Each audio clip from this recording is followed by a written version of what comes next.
chances are you spend a ton of time on your smartphone, and you're probably watching this video from your phone right now. To fix this, Google has designed a series of digital well-being apps to sort of like take us off our phones. So there's 6 of these apps. I'm gonna give 3 of them a try and let you know how it goes. The idea behind these digital well-being experiments is to enable customers to spend less time on their phone by making better use of the time they do spend on it. PricewaterhouseCoopers did a study with USC. They found that employees who engaged in healthy habits reported a perception of better client relationships, a belief in improved team dynamics, lower levels of burnout, and a stronger intention to remain with the organization. And if these experiments work, they could be a great way for businesses to encourage employee wellness. The first one I'm going to try is the paper phone, which basically creates a paper version of all the essentials that you have on your phone.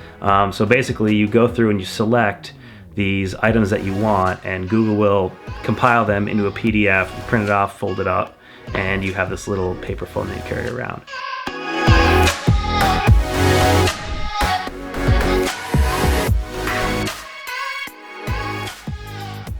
So I got my phone printed off.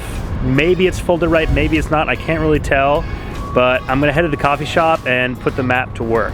So here we go.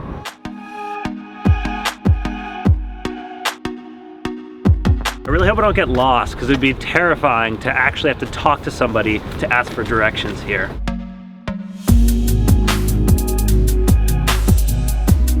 So I like the paper phone. It was interesting. I'm not sure I printed it off or folded it right.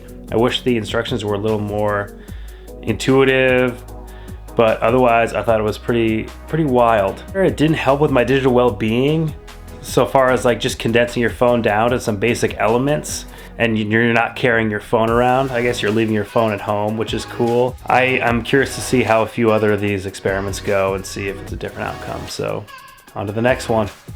So just woke up, and today I'm gonna try Postbox. So this one will suppress all my notifications so I don't get my phone buzzing throughout the day.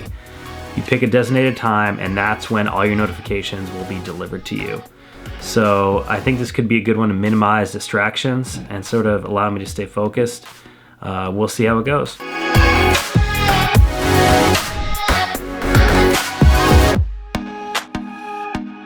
So I really liked Postbox.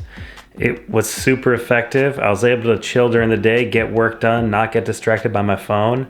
But I just wish the execution was a little bit better if they gave me an AM or PM when I set the time and the actual date. Otherwise, I loved it. A Gallup study on employee engagement and how it affects business outcomes showed that organizations with higher employee engagement reported increased productivity, profitability, and customer ratings. Basically, companies with more engaged employees outperform those with less engaged employees. So the next one I'm going to try is called Desert Island. So you basically pick only the essential apps that you need, and you use those for 24 hours.